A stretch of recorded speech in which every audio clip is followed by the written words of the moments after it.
Ta voix compte, ta voix fait la différence. Le gouvernorat du Caire s'est préparé à accueillir quelques 8 621 305 inscrits sur les listes électorales pour la deuxième phase des élections du Conseil de représentants qui se tient sur le territoire égyptien les lundis 24 et mardi 25 novembre. C'est ce qu'a indiqué le gouverneur du Caire, Ibrahim Sabr, lors d'une réunion à la cellule de crise centrale du gouvernorat. Ce chiffre représente 82,6% de la population de la capitale ayant le droit de vote, répartis dans 334 centres de vote qui éliront les 62 représentants du gouvernorat. Les électeurs du Caire sont appelés à déposer leur bulletin de vote auprès de 724 bureaux de vote subalternes. Les résultats seront annoncés dans 19 bureaux de vote principaux. La compétition porte sur 62 sièges au Caire, dont 31 sièges individuels et 31 sièges via une liste. La liste unique renforme 11 partis politiques, où président les deux partis les plus puissants du Parlement précédent, à savoir le Futur de la Patrie et les Défenseurs de la Patrie. Le Front National est à nouveau venu sur la scène et il figure en troisième place sur la liste absolue.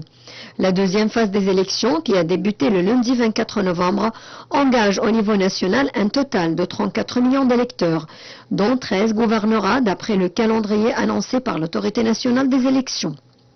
Le processus électoral est marqué par une exigence d'intégrité après que le président Abdel Fattah el-Sisi a exhorté le 17 novembre l'ANE à prendre les mesures nécessaires pour garantir la régularité du scrutin. Le chef de l'État avait rappelé que l'ANE ne devrait pas hésiter à annuler cette étape des élections, en totalité ou en partie, dans toute circonscription où l'intégrité serait compromise. En conséquence, l'ANE avait annulé la première phase du scrutin dans 19 circonscriptions, réparties sur 7 gouvernorats, suite à la découverte de violations graves. Le second tour de cette phase est prévu pour les Égyptiens à l'étranger, les 15 et 16 décembre, et à l'intérieur du pays, les 17 et 18 décembre. Comme tous les Kérotes appelés aux urnes lors de ce tour, le président Abdel Fattah el-Sisi a voté lundi à son bureau d'Héliopolis, tout comme de nombreux ministres et responsables. L'annonce des résultats définitifs de l'ensemble du processus électoral est prévue le 25 décembre.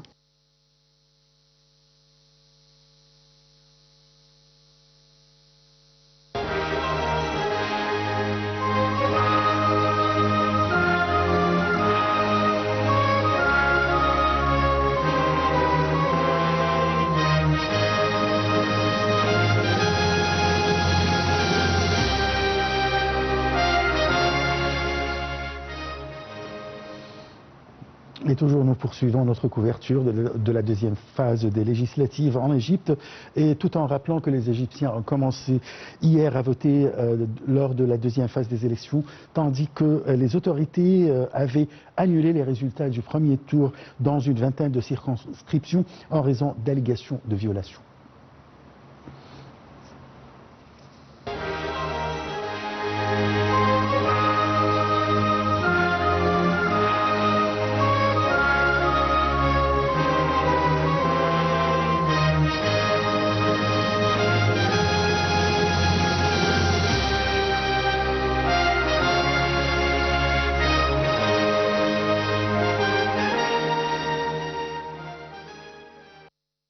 La première phase du scrutin a eu lieu les 10 et 11 novembre dans 14 provinces, dont Gizeh et la ville portuaire méditerranéenne d'Alexandrie.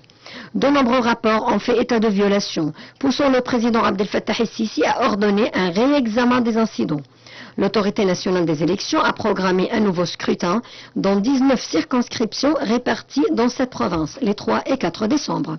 La décision d'annuler certains résultats montrait que les votes du peuple ont de valeur et que le représentant qui entrera au Parlement doit être celui que le peuple a choisi. Un total de 568 sièges à la Chambre basse sont en jeu, avec plus de 2500 candidats se présentant en tant qu'indépendants pour la moitié des sièges.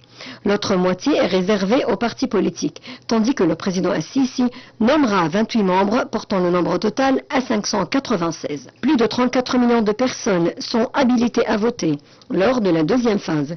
Le nouveau Parlement prêtera serment avant l'expiration du mandat de la Chambre actuelle en janvier.